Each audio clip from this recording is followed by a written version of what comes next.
자, 수경남자조는 전형적으로 그 애정 소설의 기본 패턴을 다 잘 따르고 있는 작품이다. 이제 이렇게 보시면 되는 건데, 당연히 이렇게 수경낭자가 주인공인 작품이 되겠어요. 수경낭자. 그 낭자라는 말이 붙었으니까 당연히 여자분이겠죠, 여자분.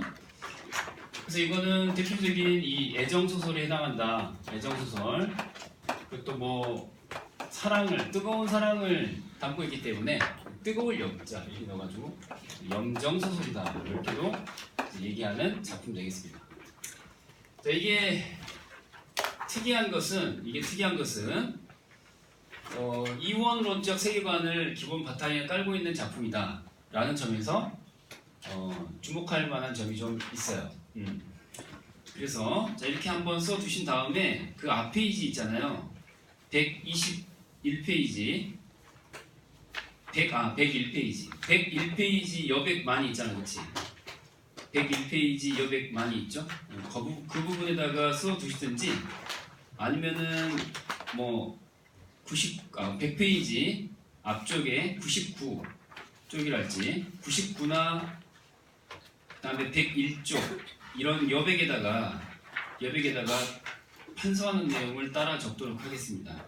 아셨죠? 자, 그러면 일단 기본적인 내용들을 한번 적어볼 텐데, 방금 얘기했다시피 애정소설, 염정소설인 이 수경낭자전은 기본적으로 이제 이원론적 세계관을 깔고 있어요. 자, 그래서 이렇게 삼각형을 그려볼 수 있는데, 한번 따라 그려봐. 이렇게 삼각형. 이걸 바탕에 깔고 있는데, 이걸 머릿속에 담고서 보지 않으면 이 작품을 제대로 이해할 수가 없어요. 자, 그래서 이렇게 위아래로 나누면은, 자, 위에는 천상계, 그리고 아래는 지상계 이렇게 놓고 보시고, 보통 우리가 그 뭐 구운몽도 마찬가지지만은 대체로 이제 고전 소설에서 천상계와 지상계로 나눴을 때는 이렇게 위에 있던 아이가 내려오는 이런 이야기가 기본적인 거잖아요, 그죠? 그래서 이제 이 작품도 역시 마찬가지, 천상에 있던 존재가 지상으로 내려오는 구조를 갖고 있어요. 일단 천상계, 지상계 세 개가 하나 또 하나 이렇게 두 개로 이루어져 있기 때문에 이원론적인 세계관 이런 말을 이제 쓰는 거죠.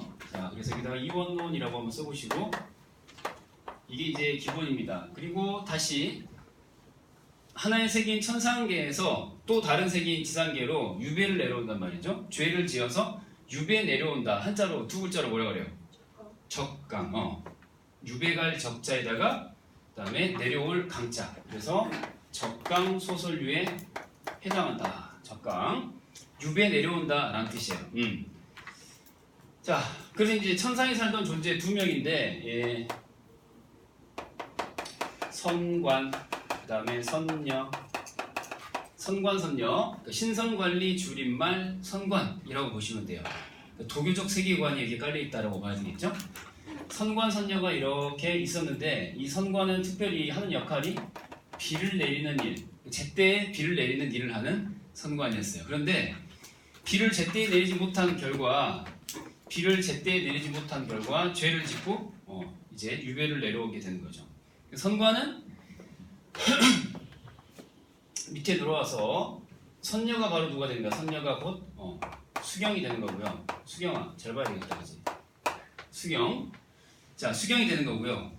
그 다음에 밑으로 내려와서 선군이라고 하는 남자 주인공으로 선관이 내려오게 됩니다. 이렇게 선관, 선군으로 백시성을 가진 백선군이 원래는 천상에서 선관이었다 이 말이죠. 둘의 사랑이 이제 지상에서도 이렇게 이어진다.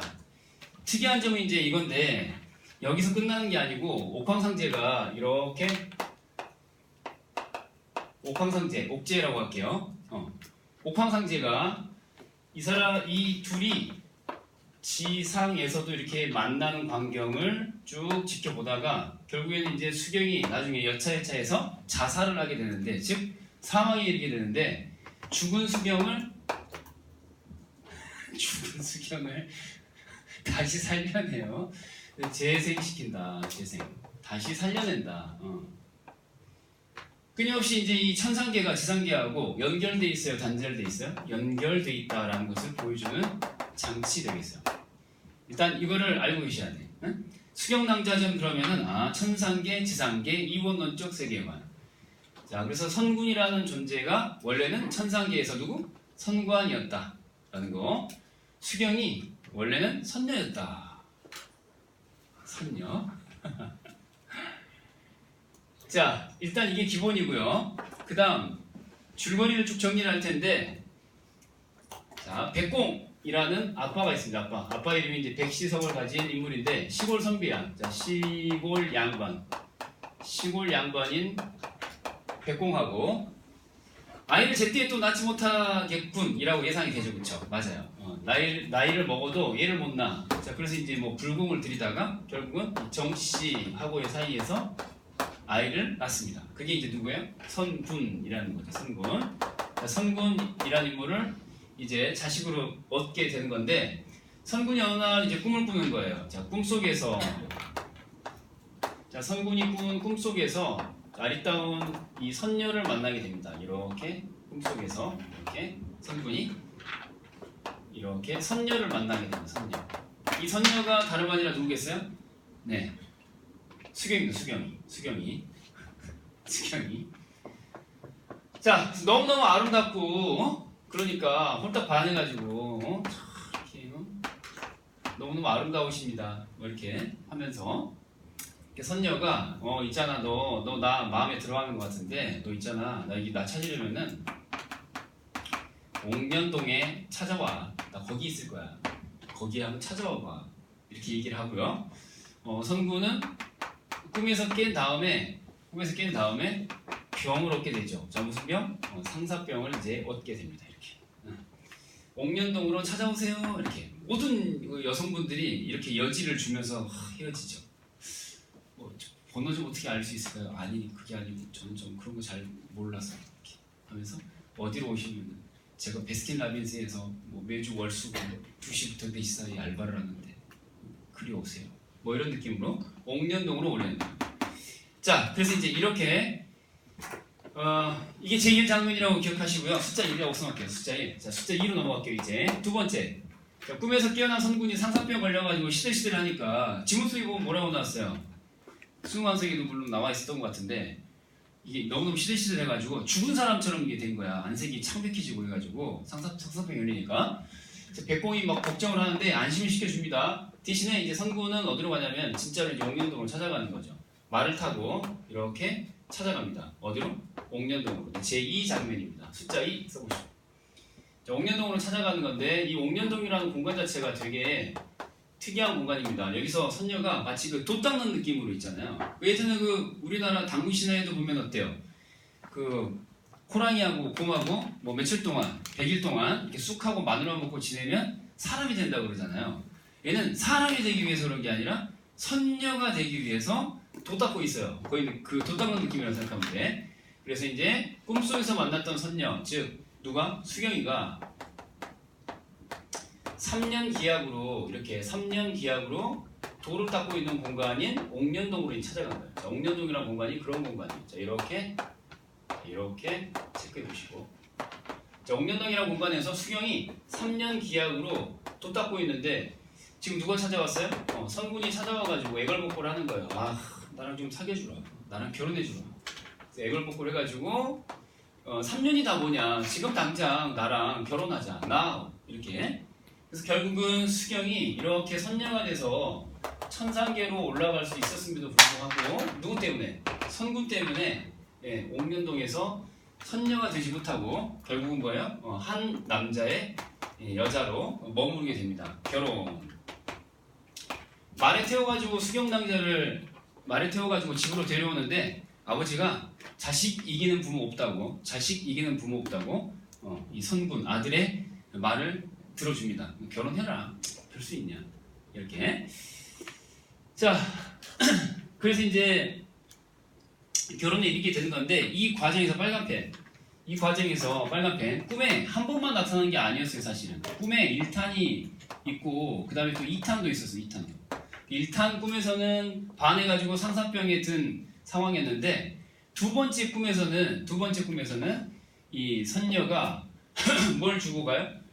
자신의 얼굴이 그려져 있는 그림, 화상, 이 자화상 할 때 화상 있죠. 자화상일 때 화상 있지. 그림이야 그림. 요즘으로 치면은 포카 같은 거. 선생님 그 카드 지갑에는 항상 뭐가 있어요? 슬기 포카가 있잖아요. 약간 포카 느낌이에요, 알겠죠? 그래서 화상하고 그 다음에 이제 불상인데 동자상 뭐 불동이라고 써볼까요? 동자상을 이렇게 또 두고 갑니다. 그리고 이제 이 인형처럼 생긴 아이 인형 두 개랑 그다음에 자신의 얼굴이 그려진 그림이랑 알겠죠? 이거 두 개를 두고 간단 말이에요. 자, 그래서 이제 이걸로 가정 형편이 되게 어려웠었는데 가난했던 백공 집안이 이걸로 인해서 부유하게 된다. 부를 얻게 된다. 여기다 써주시고.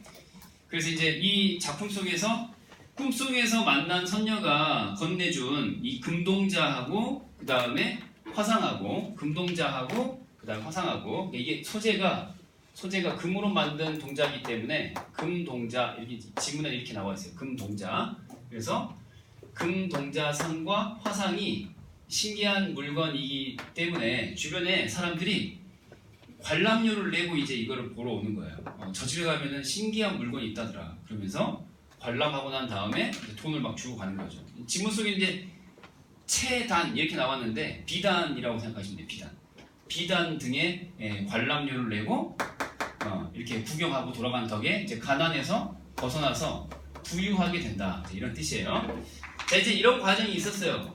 근데 이제 돈만 있으면 뭐하냐? 다시 찾아가가지고 말 타고 와서 수경낭자를 진짜로 데려와서 결혼에 이르게 된다라는 거거든요. 자, 3번 가겠습니다.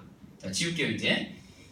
자, 금동자상과 그 다음에 자신의 얼굴이 그려진 화상, 그걸 남기고 떠났던 수경낭자와 진짜로 이제 현실 속에서 인연이 맺어진 거야. 자, 그래서 3번이라고 쓰시겠습니다.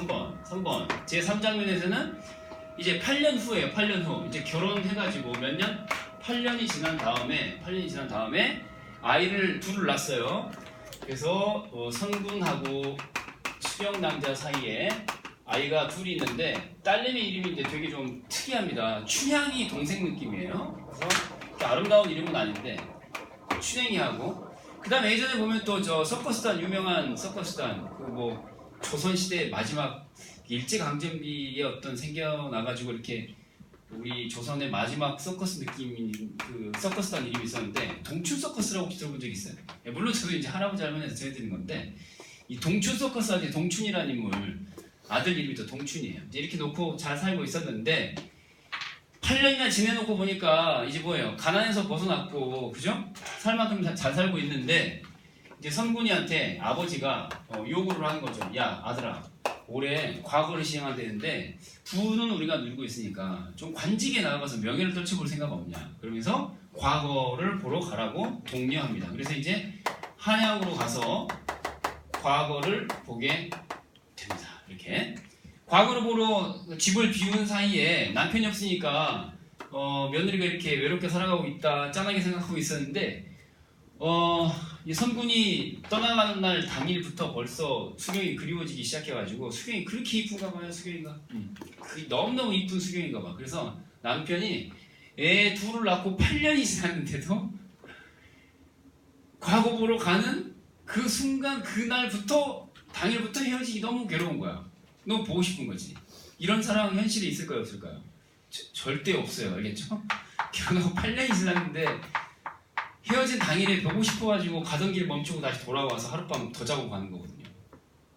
이런 사람은 현실이 없죠. 어쨌든 수경이 너무 그리워서 돌아오고 다시 또 이제 떠나 보내는데 어쨌든 간에 수경이 오해를 받기 시작합니다. 매월이라고 하는 시비 몸종이 있어요. 몸종인 매월이로부터 모함을 당해요. 모함을 당합니다. 똑같은 패턴이 있잖아요. 여자를 모함하기 위한 가장 좋은 방식이 뭐가 있어요?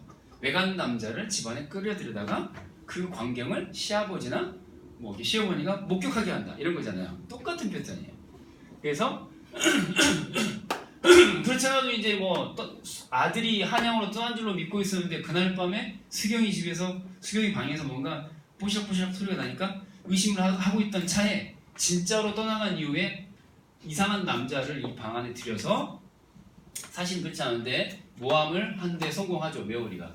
그 전에 이제 질투하고 있었거든요. 수경이는 질투 시기하는 가운데 모함을 하게 되는 거예요. 그러면 이제 보통 이 고전 소설에서 여자들이 보이는 반응은 뭐죠? 억울할 때 집을 나가거나 아니면 죽어버리죠. 이때는 자살을 합니다. 자결. 칼로 자기 몸에 칼을 집어넣어가지고 죽는데 죽고 나서 얼마나 억울했으면은 이 칼이 죽고 나서도 몸에서 빠지지를 않는 거예요. 빠지지를 않아 칼. 그래서 이 칼이 꽂힌 채로 누워서 이렇게 장례도 못 치르고 한동안 이제 방에 이제 있었던. 그 사이에 아까 내가 얘기했잖아. 처음에 시작할 때 이 자결한 이 가련한 여주인공 수경이를 그냥 두지 않아요. 누가? 옥황상제가. 그래서 자결한 수경이를 옥황상제, 옥제가 이렇게 재생을 시킵니다. 근데 바로 재생을 시키는 건 아니고 누가 돌아와야 돼? 선군이 돌아와야죠. 한양 갔던 선군이가 이렇게 이제 돌아와야죠. 선군이가 이렇게 돌아옵니다. 돌아오는데 그냥 돌아온 게 아니라 과거 급제. 남자 주인공은 무조건 과거 급제 정도는 좀 해줘야 되는 거야, 그렇지? 현민아, 그렇지? 그래서 과거 급제를 합니다. 그리고 나서 과거 급제를 하는데 돌아와서 사정을 다 듣고 나서 이 둘째 부인을 이제 며느리가 죽었으니까 돈 치고 올라왔으니까 시아버지 입장에서는 아들이 여자가 있어야 될 거 아니야. 그래서 임랑자를 추천합니다. 자, 과거 급제하고 돌아오는데 자 이렇게 추천. 자 화살표. 자 임랑자라고 하는 임진사의 딸내미를 이렇게 소개를 해주는데 좋아할까요? 좋아하지 않을까요? 좋아하지 않습니다. 거절. 자 거절. 그리고 나서 이 명원이가 이 수경 낭자가 죽음에 이르게 한 범인이라는 사실을 누가 알려줘요? 이렇게 파랑새가 알려줘.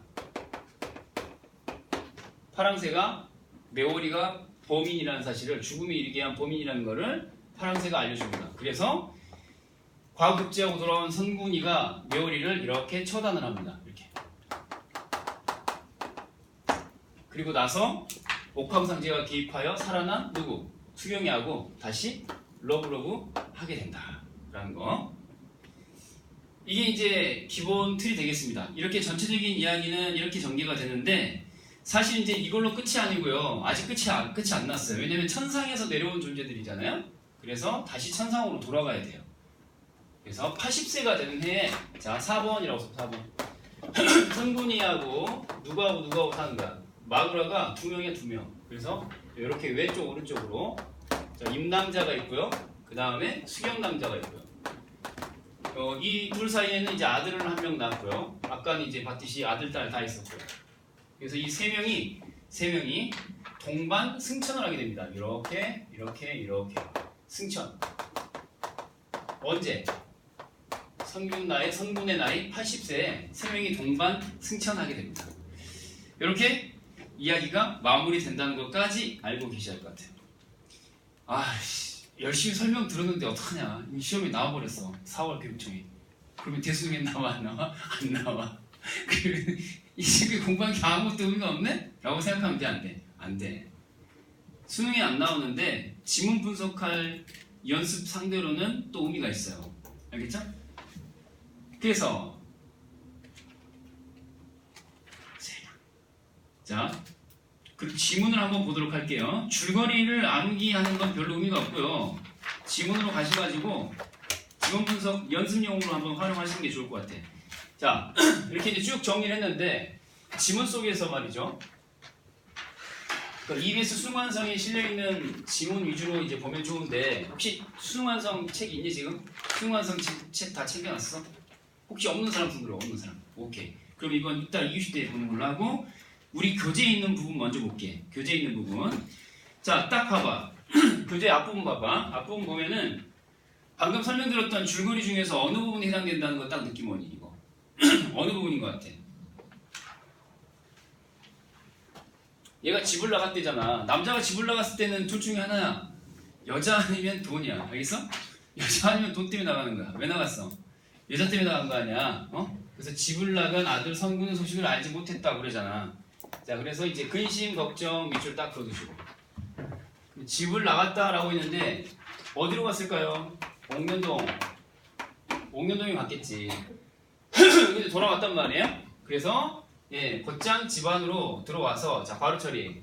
절을 한 후에 어쩌고저쩌고 하면서 하니까 아버지가 부모가 굉장히 기뻐했다 이 말이에요. 자, 그래서 그동안 어떤 곳을 두루 다녔느냐라고 이제 사연을 물어보는 건데 우리가 이제 수요일날 부평을 보잖아요. 자, 잠깐만요. 고개 들어볼까요, 여러분? 수요일날 부평 보는데 고전 소설도 나오고 현대 소설도 나올 거 아니에요, 그렇죠? 이틀 전에 굳이 이미 시험에 나와버린 작품을 왜 보느냐? 다시 한번 각성하기 위해서 그런 거예요, 알겠죠? 시간 지체 요인이 되는 게 바로 문학에서는 뭐예요? 소설이잖아요. 소설이 시간 지체 요인인데 다시 한번 주지하시란 말이에요. 뭐를? 시간, 공간, 괄호 처리, 정서태도, 밑줄. 알겠죠? 그거를 다시 한번 각인을 해두시고 자동으로 여러분이 한 번 읽을 때 제대로 읽을 수 있도록. 알겠죠? 자, 그래서 오늘은 특별히 1교시에는 고전소설 수능강좌전을 보고 2교시 때는 우리 마지막 연계 작품 하나 있잖아요. 희순아, 뭐가 남았지? 현대소설? 이청준의 자서전들 쓰십시다 이게 나와있단 말이에요. 여러분들 골목에 보면은 잡쌀떡 랄지 아니면은 계란이 왔어요 계란이 이런 거 있죠. 그 동네 골목골목 다니면서 그 행상들 있잖아. 행상들이 외치는 소리, 그 소리를 흉내낸 게 제목이야. 자서전들 쓰십시다. 이게 뭐야? 계란파리 행상이나 혹은 시계를 고치는 사람, 라디오를 고치는 사람, 70년대에 그런 사람들이 골목마다 다니면서 외치던 소리를 흉내내가지고 만든 제목이 바로 뭐야? 자서전들 쓰십시다야.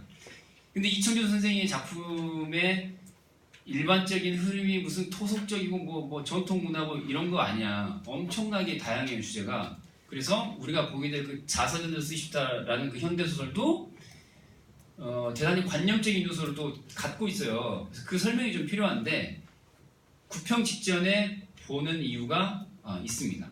소설 제대로 읽는 연습을 해보자는 거죠. 자, 일단 2교시 때는 그렇고요. 다시 이제 돌아오셔갖고 지문 속에서 이제 이 중략 앞부분만 같이 보도록 할게요. 중략 뒷부분은 그 수능 완성에 실려있는 부분하고 똑같아가지고요. 자, 봐보세요. 사연을 물어보니까 자, 봐봐. 낭자를 만났대. 이 낭자 누구예요? 이 낭자? 수경 낭자가 되겠죠. 자초지종을 말씀드리고 나니까 낭자가 탁 걸어왔어요. 그랬더니 자 보세요. 이 보니까 아리따운 얼굴이 어쩌고 저쩌고 하면서 도저히 인간이라고는 믿어지지 않았다. 밑줄 닦아보시고 도저히 인간이라고는 믿어지지 않았다. 칭찬이에요, 여기야. 칭찬이죠. 도저히 인간이라고는 믿어지지 않았다. 자, 그 다음에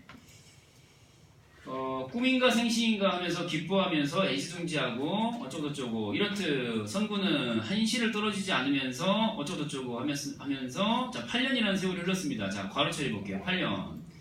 이때 이제 8년이라는 시간이 지났는데 아까 우리 줄거리 배웠던 거 기억해봐. 8년 지난 다음에 뭐가 오지? 과거 보라고 이제 권유한 장면이 나오잖아요. 이 부분부터가 이제 EBS에 실려있는 부분이야. 이 아래 봐봐. 그래서 이제 불러다 놓고 아들한테 부친 얘기를 합니다. 야, 꼭 응시해라. 이렇게 얘기합니다. 그리고 나서 이제 A라고 체크되어 있는데 여러분 교재는 지금 안 돼 있을 거예요. A라고 체크해 볼게요. A. 자, 이 부분 지금 A가 안 나와 있지. 문제 풀이할 때 A가 없어가지고 좀 A를 먹었을 거야. 여기 A 있지. 과거를 보시지 않겠다는 으로 시작하는 그 줄 거기다가 A라고 표시해 볼게. A. 됐어? A.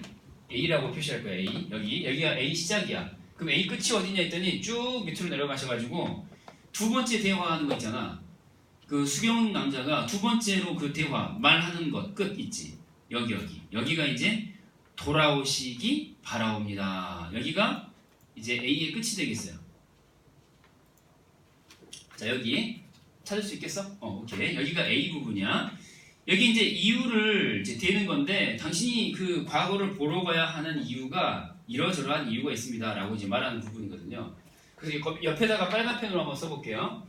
이번에 이제 구평도 역시 마찬가지인데 자기가 무슨 이야기를 할 때는 항상 이러저러한 근거나 이유를 대면서 얘기하는데 여러분들이 그 소설 문제에서 가끔 틀리는 문제들 있잖아요. 어떤 문제들에서 틀리냐? 선생님이 이제 질문을 받아보면은 대체로 이런 데서 많이 틀려. 이런 데서. 어디? 이렇게 대화 가운데 묶어놓고 이 대화의 특징들을 묻는 문제 있잖아요. 감상 문제에서. 무엇을 근거로 무엇을 주장하고 있다. 이런 구조로 되어 있는 문제 있죠. 그런 문제에서 가끔씩 틀리잖아요. 안 그래요? 그거 연습하는 용도로 쓰시면 돼. 이거. 알겠지? EBS에도 이제 거의 똑같은 문제가 나와 있는데 보세요. 과거를 보시지 않겠다는 나무님의 말씀이 그릇된 줄 아옵니다. 네 생각이 틀렸다. 그릇된 줄 압니다. 그릇된 줄로 아옵니다. 밑줄 닦아놓고 네 생각이 틀렸다. 그 다음에 자식된 도리를 강조하고 있죠. 유교적인 가치를 얘기를 하고 있다. 자, 근거 첫 번째 유교적인 가치 효라는 걸 이제 앞세우고 있죠. 그러하운데 남국께서는 어쩌고저쩌고 하면서 쭉 얘기하는데 불효가 되지 않으려면은 자식된 도리를 다하지 못하여 불효가 되지 않으려면은 네가 과거를 보러 가야 된다 라는 걸 얘기하고 있죠. 그 다음에 또 보세요. 그 욕이 마침내 누구한테 자 미친다고 그랬어요? 자기 자신한테 미친다고 라고 했거든요. 자, 이 밑줄 닦아볼게요. 마침내 저에게 돌아오니 까지 밑줄 닦아보세요.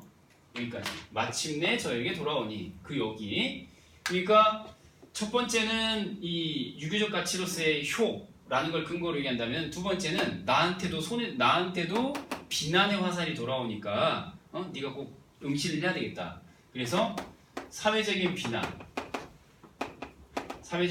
이게 이제 EBS 수능 완성에는 이제 이목이라고 나와 있는데 귀, 이자, 눈, 목자 사람들의 이목 때문에 라도 네가 이제 시험을 보러 가야 된다.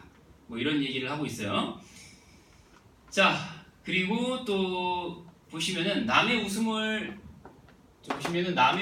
면하시도록 뭐 이런 거 전부 다 남의 이목을 의식하는 사회적 비난을 의식하는 그런 구조라고 할 수 있겠어요.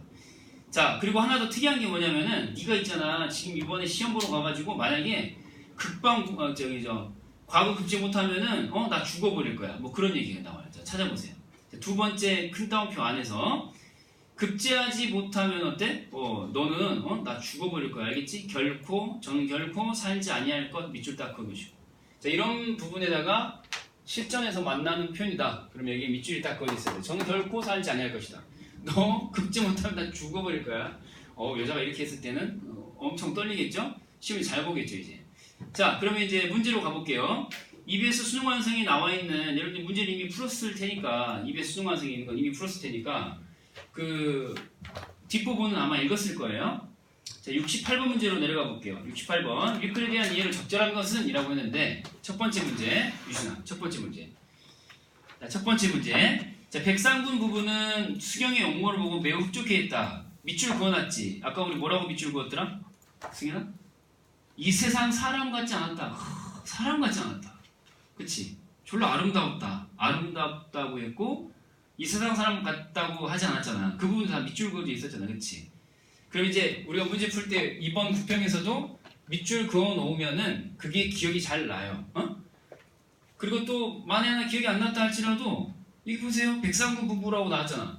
백상군 부부가 수경에 대해서 어떤 태도를 보여주고 있는지에 관한 부분을 찾으면 되는 거 아니야. 근데 이미 밑줄 그어져 있기 때문에 찾기도 쉽지. 까먹어도 찾기 쉽게. 알겠죠? 한 번 읽을 때 제대로 체크해놔라. 2번 선지 보세요. 수경은 길을 떠난 남편이 도중에 돌아올 것을 예견했다. 그럼 그런 얘기 없죠. 3번 수경이 꾀에 빠져 집으로 돌아왔다고 생각했다. 그런 얘기도 없습니다. 4번 하인은 먼 길을 떠나기 싫어. 이런 내용 없고요. 5번 수경의 마음이 변할 것이라고 염려해서 돌아온 게 아니라 수경이 변할 것을 걱정한 게 아니라 내가 못 견뎌서 돌아온 거예요. 한양 가는 길에 너무너무 외롭고 너무너무 보고 싶으니까 참 믿겨지지 않죠. 결혼한 지 8년이 지났는데도 하루도 못 떨어지는다라고 하는 거. 도대체 어떤 분이시길래. 근데 하여튼 이거는 수경의 마음이 걱정된 게 아니라 자기가 너무 괴로워서 그랬던 거죠. 69번 갑니다. A 이거야 이거. 69번에다가 별표하세요. 이 문제 유형 있잖아요. 이게 굉장히 중요한 문제 유형이죠. 유진아 그치? 69번이 제일 중요해. 이번에 이제 여러분들 발목을 잡을지도 모르는 문제 유형이 바로 이런 유형 되겠어요. 잘 보세요. 적절하지 않은 걸 찾는 거예요. 화자 자신의 목숨을 언급하면서 맞아요 틀려요. 화자 자신의 목숨 그랬죠? 급제 못하면 나 죽어요. 그 다음 다른 사람들의 평가 뭐였죠? 그 다른 사람들이 생각할 때 비난의 화살을 우리한테 돌릴 수도 있다. 욕이라는 말 나왔잖아요. 욕이 나한테 돌아올 수도 있다. 그 다음에 3번 선지 가족 간의 관계 뭐였더라? 불효라는 말 나왔잖아. 효도해야 된다. 응? 자식의 도리, 불효 이런 표현들에 밑줄을 그어져 있으니까 당연히 맞다라고 판단할 수 있겠지. 4번 상대방이 얻게 될 현실적 이득이라는 것 나왔는데 여기서 상대방은 누구예요? 상대방은 여기서 누구야? 당연히 선군이 되겠지. 선군 네가 여기 과거 급제하면은 이런 저런 점이 좋은 거고 네가 그런 이득을 얻게 될 거야. 이런 얘기 나와요 안 나와요? 그런 얘기는 안 나오죠. 뭐만 나왔어? 부모에게 효도, 나는 사회적 비난을 면하고. 알겠죠? 그런 얘기였죠. 4번이 정답이 되는 거예요. 이게 이제 문제 풀 때 판단이 잘 안 설 수 있어. 밑줄이 안 그어져 있으면은 판단하기 어렵다고. 이거 69번 잘 봐야 되는 거. 자, 그리고 이제 화자의 요구가 수용되지 않았을 때 예상되는 결과 그 사회적인 비난, 화살이 내게도 미치게 될 것이다. 뭐 이런 걸 확인하면 되겠죠. 70번 가면 70번. 자, 페이지 넘겨서 70번. 자, 적절하지 않은 거 찾는 거예요. 이거 감상하는 문제인데 이번 9평 때도 이제 이런 게 시간이 좀 걸리고 정확도가 좀 떨어질 수도 있는 그런 문제 되겠습니다. 자, 보기 보시면은 이 작품에는 본능적 욕구를 긍정하는 새로운 가치관. 자, 밑줄만 딱 그으시고 본능적 욕구를 긍정하는 새로운 가치관. 그럼 뭐가 아니라 본능적 욕구냐? 아랫줄에 유교적 가치관. 유교적 가치관에 따르면은 개인의 욕구가 중요해요. 부모에게 효도가 중요해요. 부모에 대한 효도가 중요한 거죠. 그런데 이제 거기서 벗어나서 개인의 본능적 욕구인 애정을 중시하는 애정지상주의가 제시되었다라는 설명입니다. 자, 그래서 문제 보시면은 1번 선지 부모의 허락도 없이 수경을 데리고 온 선군의 행위를 통해서 이거 지 마음대로 하는 자식이 그러면서 새로운 가치관 무어 중심주의, 애정 중심주의라는 것을 알 수 있고 자, 그 다음에 2번 선지 과거를 보러 집을 나섰다가 다시 아내의 처소로 숨어드는 선군 자, 입신양명보다는 애정지상주의 맞죠? 하루도 떨어져 있지 못하는 거야. 이게 과연 가능할까요? 3번 벼슬아치가 되는 것에 별다른 가치를 두고 있지 않죠. 선군은 아니 뭐라고 하냐면 아니 우리 집이 이렇게 부유하고 저 수경 때문에 돈도 많이 벌고 했는데 뭐 그렇게 굳이 벼슬아치가 되어야 되는 거냐 이런 얘기 나와 있죠.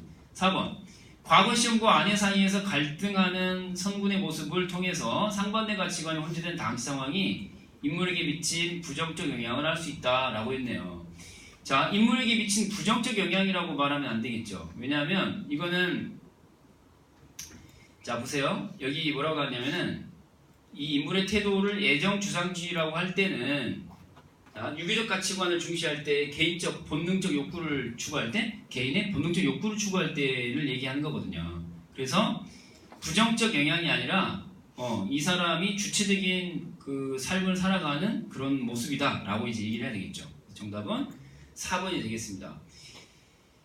그 다음에 이제 5번 선지도 보세요. 아들내미가 며느리하고 8년 동안을 그냥 학업을 전폐하고 그냥 8년 동안 그냥 지낸 거 아니에요? 그거를 그냥 내버려 두고만 있었잖아요. 참다가 이제 8년 만에 얘기한 거니까 가부장적 권위가 흔들리는 모습 이렇게 이제 말하는 것도 가능하겠죠. 자, 이 다음 시간에는 수능 완성이 나와 있는 지문 있죠. 거기에 수능 완성이 나와 있는 부분에서 일부 그 문제 하나 정도만 같이 살펴보도록 할 테니까 쉬는 시간 쉬시고 수능 완성 꼭 챙겨놔야 되겠지? 수능 완성. 오케이. 자, 고생하셨습니다.